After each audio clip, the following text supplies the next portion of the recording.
My brothers and sisters, I was all set to share my thoughts with you this morning on that rather interesting reading that I just shared with you from the Gospel of Matthew.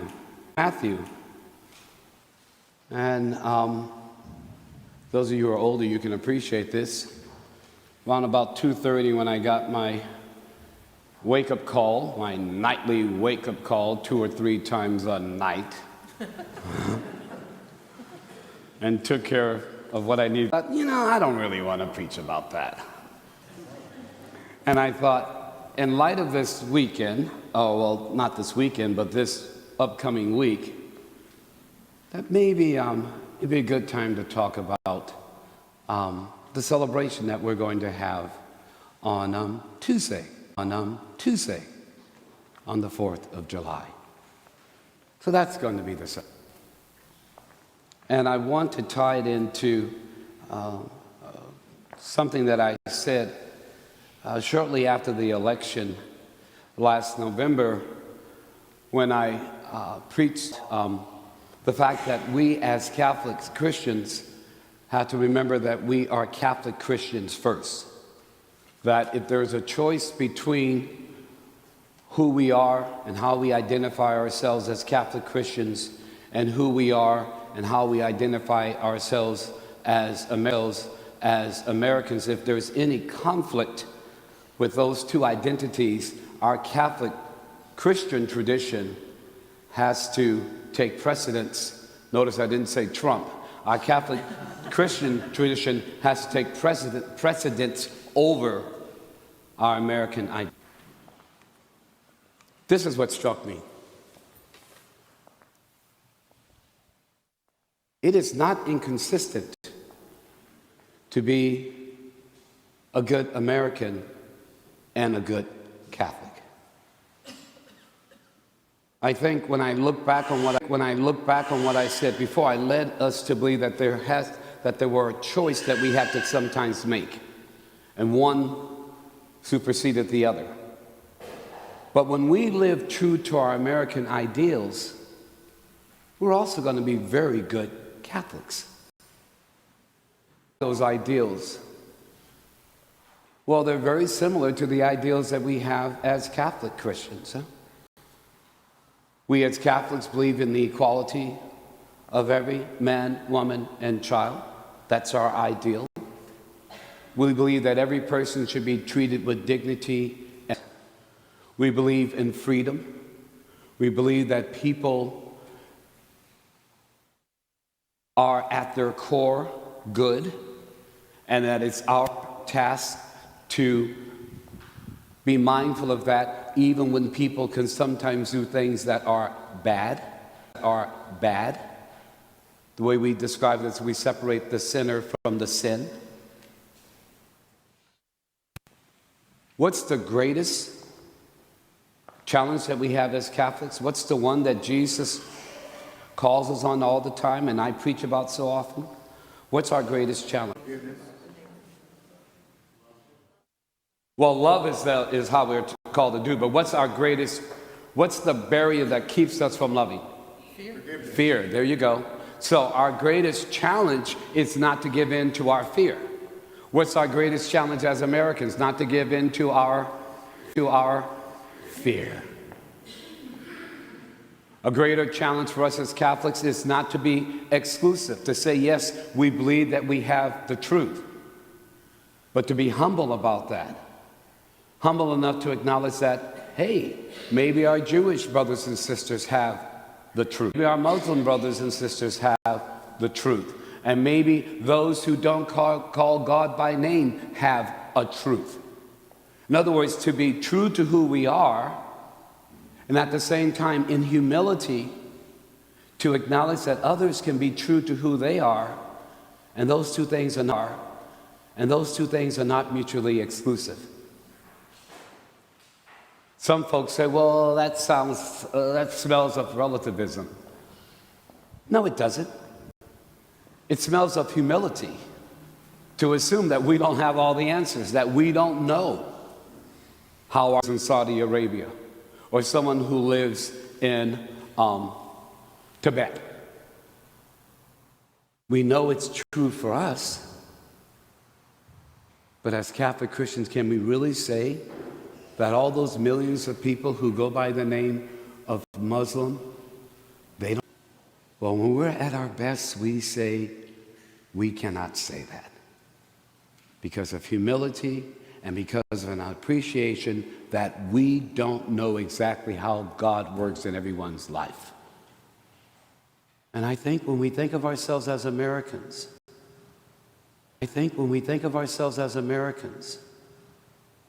we have to think in the same way. I told myself I wanted to share this reflection with you, without getting negative, but I do need to say this one thing that I know is going to sound negative, because it is America first. One thing we cannot say and be consistent to our Catholic Christian tradition is America first. Because to say that is to be exclusive. And we cannot be exclusive. And be good Catholic Christians and be good Americans. At our best, we never exclude, we always include. Our closing song today, I told Joe I wanted to have us first read it together, and then we're going to sing it, because I think it speaks to who we are as Catholic Christians when we're at our best. And I think it speaks to who we are as Americans. We can love our country without despising other countries. We can love who we are without saying others are second best. We're challenged as good Americans and as good Catholics to do both. Let's read this. The back, it reads, "This is my song." It was written before I invite you to read it. Lloyd Stone was an American poet, and he wrote this, I think, in 1954. And Susan Brielle, I might be mispronouncing her name, she's a Lutheran minister, has a community of faith in the state of Washington. We read, "This is my song, O God of all the nations, a song of peace for lands far and wide. This is my home, the country where my heart is. Here are my hopes, my dreams, my holy shrine. But other hearts in other lands are beating, with hopes and dreams as true and high as mine.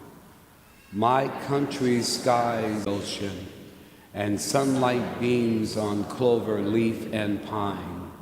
But other lands have sunlight too, and clover, and skies are everywhere as blue as mine. So hear my song, O God of nations, a song of peace for their land and for mine. Teach us to sing, O God of all creation, a song of hope for ocean, sky, and pine. Teach us to walk the way that ends division, till love entwines. Then will all people see your glorious vision, the world at peace, beloved and divine." I invite you to please stand and we sing. This is my song. This is my song, O God of all the nations, a song of peace for lands of far and wide. My country where my heart is, here are my hopes, my dreams, my holy shrine.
Amen.